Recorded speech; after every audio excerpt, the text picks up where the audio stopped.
Greetings and salutations, ladies and gentlemen, one more time, man. Welcome to the hit show. You guys already know, man, with your favorite journalist, Tony, on stories written by a current prisoner. Man, we have one hell of a guest, man. Big Peter, bro, man. How you doing, man? I'm great, brother. What's up? Man, just right here kicking it, man. You're just, tuning in, man. Just glad to do, man, for the holidays, man. In that holiday spirit, brother, man. Hey, talk to me. Hey, real quick, Peter, bro, man. Do you yourself, man, still feel that holiday spirit, bro? Do you still get excited when the holidays come around? Of course, yeah, man. Of course I do. I spend a lot of time with my sister, so that shit's cool, man. I just reminisce about things, when we were growing up, talk to her about things that are going on in the prison or things that are going on in her life and shit. So, of course, I feel that. This call and your telephone number will be monitored and recorded. That's right, my boy. That's right, my boy, man. Family before everything, man. That's for sure, man. So, man, we're going to go ahead and jump right into it, Peter, man. Of course, man, you yourself, man, have been in several different wars, several different riots, man, and you yourself have experienced the casualties of war, your friends being hit, seeing them get hurt in front of you, man, and I can only imagine how it must take a toll on you emotionally and mentally. But we're going to go ahead and let you take over, man, and tell us another one of these fascinating but yet cautioning experiences, man, that you've experienced, man. All right. Well, so this was like right after there was an incident where the two fivers were planning to stab me, and we kind of intercepted their kites, and it was a big old confrontation on the yard.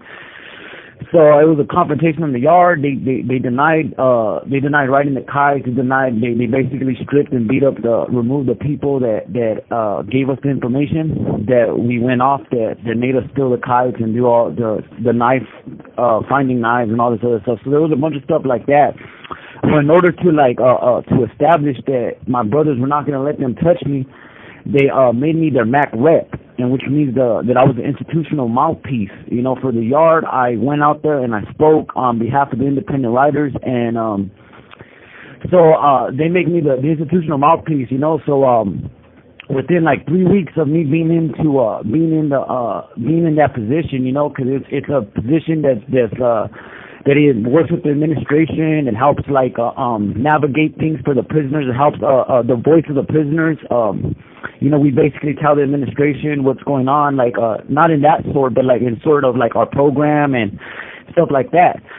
So within 2-3 weeks of that, I remember I was walking till I entered a building, and one of my homeboys was drunk. He was drinking on the tier, and he came out for a phone call. So he says, "What's up?" to me, and I'm right here dropping off a knife. I'm dropping off a knife I picked up from another spot and put it and sent it to another block because one of the homies wanted to use it. So I go in there and I slide the knife back to him, and I hear him talking, and he's calling me, "Hey Minor, hey Minor." And there's a dude, he's waiting to get on the phone, and there's a black, an Africano that's using the phone, and I guess the Africano said something about him being loud, and I heard that fool say the N-word, right? I heard him say the N-word, and I'm on the chair talking to one of my homeboys. I hear him say the N-word, and then I hear the creaking sound of shoes. So so I turn and I walk off the tier, and I see him fighting with this Africano.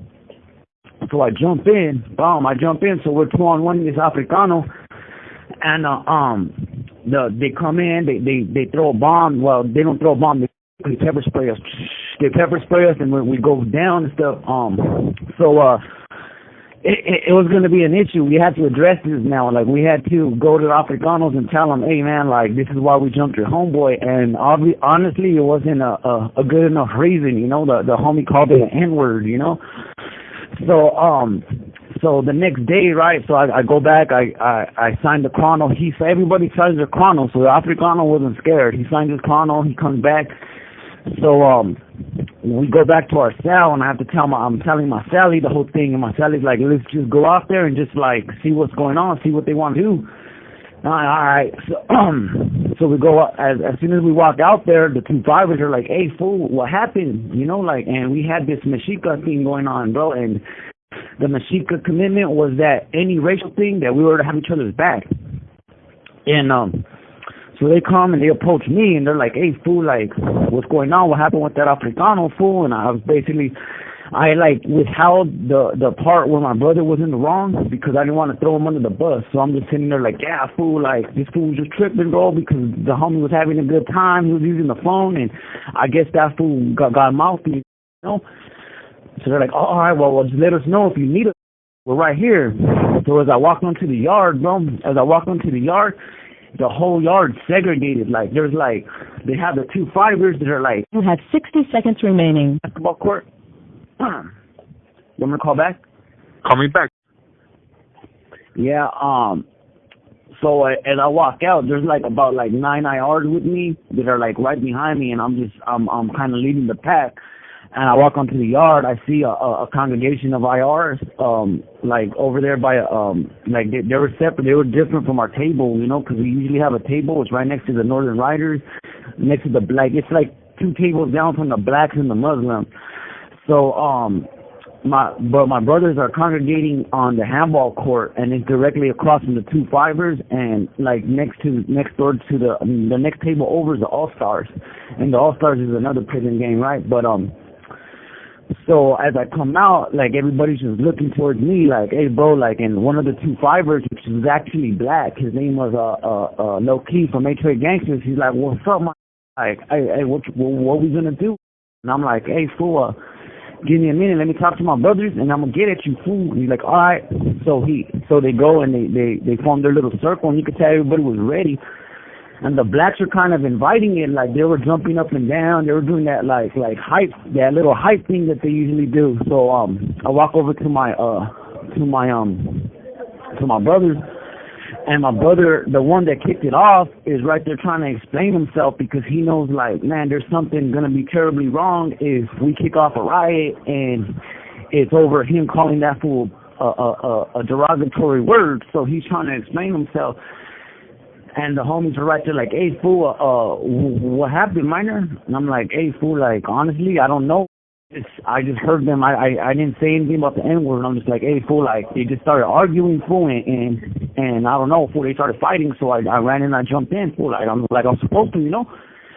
So, everybody was just waiting on us to figure things out, to see what we were going to do with the situation. So, my brothers decided, like, look, fool, this fool can't be on the yard with us no more, this Africano, because he laid a hand on our brother, and that's it, fool. Like, that's over, dog. Like, we're not going to take that. Like, any race that lays a hand on us, it's over, you know, any individual at that, you know.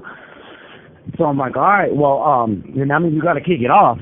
So I tell them what they want. If they want the homie that called that fool the N-word to kick it off. So they tell this fool, like, hey, fool, lure that fool in over here, starting a conversation with him, and punch him, fool, and then it was, we got you, fool. So I see him, like, he's kind of nervous about it, like, he's, like, really broken down about it. Like, I could see he didn't want to do that, you know, he wasn't drunk, so he was, like, his attitude, his demeanor was totally different. So, we're waiting and we're arguing. We're sitting there arguing because there's like a bunch of different issues all at once. Because there's dudes that are not feeling it. There's dudes that are like, hey, fool, this fool's a homie. Like, that's wrong. You know, like, hey, bro, we should be picking up our brother. Like, you know, like, so we were having this discourse. So finally, I was like, man, look, bro, like, there's too many people looking towards us. Hey, so there's too many people like looking towards us to figure out what we're gonna do. So this call and your telephone number will be monitored and recorded. Brother's like, hey, well, look, if anything, I'm gonna do it right now. And they're like, do what right now? And I start walking towards the Africanos. And as we're walking towards the Africanos, we meet like around the basketball court. And there's a dude from Hoover that I call over. I'm like, hey, so come here, Groove. And after walks over, and I start telling him, like, hey, fool, look, dog, like, this is the ultimatum, bro. Like, you fools are going to remove this fool, or we're going to kick it off, bro. Like, that's the only way we have. That's the only choice we have, you know? So he tells me, like, hey, he like, shaking his head, like, nah, like, we ain't going to do that, but he's, like, still trying to be humble about it. So I'm looking at my brothers, and that Africano there was an Africano on the yard that was like, this fool swore he knew MMA and all this other. So he's walking over, and he was kind of like their mouthpiece. So he's walking over, and he's like, "What's up? Like, what's this situation gonna come to?" So as I'm talking to him, I see his like fist balled up, and I'm like I'm looking like I'm catching eye glimpses with my brother, and so he's looking right at me, and I snap my fingers, and I snap my fingers towards my waist. So when I snap my fingers towards my waist, he looked down on my waist, and I turned around and punched him. When I punched him, we're fighting for like a few minutes, like not a few minutes, like a few seconds, and I hear somebody say like, "Hey fool, like get off." I hear somebody saying that in the back. So I hear the cop, because the cops were observing everything. So I hear the cops screaming, "Get down, get down, get down!" And I hear on the other side the homies like, "Hey fool, like get off." And as like the dude grabbed my head and tried to push my head down. So as I'm like, he's trying to pull my shirt down so that my head falls, like that I can't see where I'm swinging. So when I raise my head back up, I take a step back, and I just see like there's just a riot going on around me. As the riot's going on around me, I just start hearing the bombs going off, and I hear the sound, that sound of the when the pepper bombs are just like flying through the air. I hear that and that like little noise, right? So I'm trying to like compose myself, because dude, my nose is bleeding, and I'm right there, like my shirt is all bloody, my hat's gone. So I'm kind of like frustrated, like, man, everybody's fighting. And I look, like the last image I seen is when they shot the gun, right? Like I seen a 2-5er running up on somebody, and then I heard the gun blast, and then he just retreated, like he just ran the other way with his knife. So that happened, right? And I'm like, so we're laying on the floor, and the 2-5ers are right there, like, "Yeah, fool, that's what's up, fool, you did that, that's what's up." And then I hear this fool low key come like, that's mine. He playing no game. He's talking to the blacks, and the blacks are right there like, "Hey, it's your homie's fault. It was your homie." Like they're still trying to like argue this. So as I'm laying down, everybody's all rowdied up. There's people that were drunk on the yard. There's people that were, like, it just seemed like everybody was putting themselves in that mood to kick it off anyway. So I just felt like one of those situations where it was like I have no choice but to do what I need to do. So I might as well just do it cleverly, So we're laying down. The cops hit the yard. They hit the Mexicans first, and they're like they cuff us up, and they cuff up the blacks. And there's a bunch of people who got shot with the block gun. There's people that just like, so their faces busted open. There's homie that's whole teeth is missing. A 2-5er is just like, he had like a week to go home, and all his teeth are missing. They just kicked all his teeth out. And it was like one of those situations, because I knew that they were expecting the homie to do this, and he wasn't gonna do it, And I didn't mean he's like weak or anything. I just mean he's not gonna do it, because he's not built like, he's not like that. He's not a type of person that can come into a situation in confrontation and just like take it as it is, So I went ahead and did it, and as I'm getting cuffed up, like the cops are talking, they're like, "Man, fool, like we knew we shouldn't have brought you back to this yard." And they're cuffing me up, and they take me into I'm the only, me and like 2 other people, like one of the main 2-5ers. They put him and me in the holding tanks in front of the sergeant's office. And everybody else, they put in those big old cages where they put the Mexicans, they put us inside the visiting area, and they put the blacks inside like the holding tanks for the behind the glass visits. So yeah, that was the whole situation. I don't know, the homie that this all happened over ends up getting stripped and stabbed like a year later, but when we hit the yard, it was established that like, look, like from now on, we started an agreement that we were not gonna any like formings of cliques between whites and the blacks. We were not gonna allow that. because it was an STG yard, you know, it was established, it was a 180 yard. Most of the dudes getting kicked out of the shoe are from 180s or are gang members. If they're not gang members, they're like members from the SUD that just dropped out. So those are the yards they go to, and they more than likely join us anyways, you know. So yeah, that was the situation. There's tons of things I could have done different, you know, tons of things I could have done different. Taking into like account, you know, I thought it was the right thing to do because it was saving the homie's career. It was a little bit gangster at the time. You know, I got a lot of people that were just like admiring me for it, you know. But like, yeah, it got people hurt. It got the gun shot at people, and that could have killed someone, you know. So like, yeah, it's just reflecting in retrospect. There's just like, man, I wish that I wasn't put in that situation. I wish that situation never had to occur, you know. Yeah. Hey, man, I want to thank you, man, for expressing that story right there, man. That was one hell of a story, but at the same time, one hell of an eye opener, man. And me personally, I after listening to a story like that, man, I want nothing to do with that lifestyle. And I hope anybody that's out there listening to these stories, man, that feels the same way that I do, man. I do not want to take part in that lifestyle. I do not want to sacrifice my life for that nonsense. And no disrespect to you, Minor, but I feel like all that stuff is chaos, man. It's craziness, you know? Yeah, for sure. That's exactly what it is, you know. Man, like, I look at it, it's like a culture thing, you know, like the culture of prison, you know, like I've expressed this in my books, in my writings, you know, like I evolved to first wanting acceptance from the group, then to like the group, and then to wanting to take control of the group, to actually knowing that I need to separate myself from the group and the culture that's in here because it's too embedded in the material reality that is all around us, you know. We see things racially when it's just individuals, you know, but we are so programmed to see it racially that we don't, like, you know, we're like lab rats. We can't think outside the maze, you know.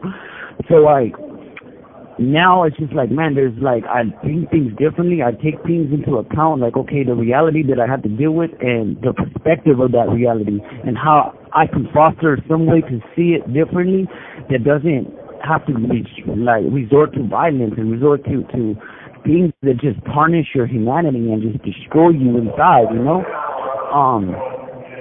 So it's like, man, I hope that whoever hears this, you guys can get something out of it because, you know, there's some people that even reached out to me and were like, hey, man, like, you motivate me to help change my life. And that's a beautiful thing, you know, and that's all I wish to do, you know, like, writing my book, you know, like, the things that I do, the poems that I write is just about to give a voice to, things that you won't hear, you know, because we like in the hood in the 90s, we was like glamorizing the gangster, you know. I used to think that I was gonna like being in prison was like the highest achievement I had to ascertain, you know. But now it's just like, man, like I've achieved that. I've already like received everything I could from that lifestyle.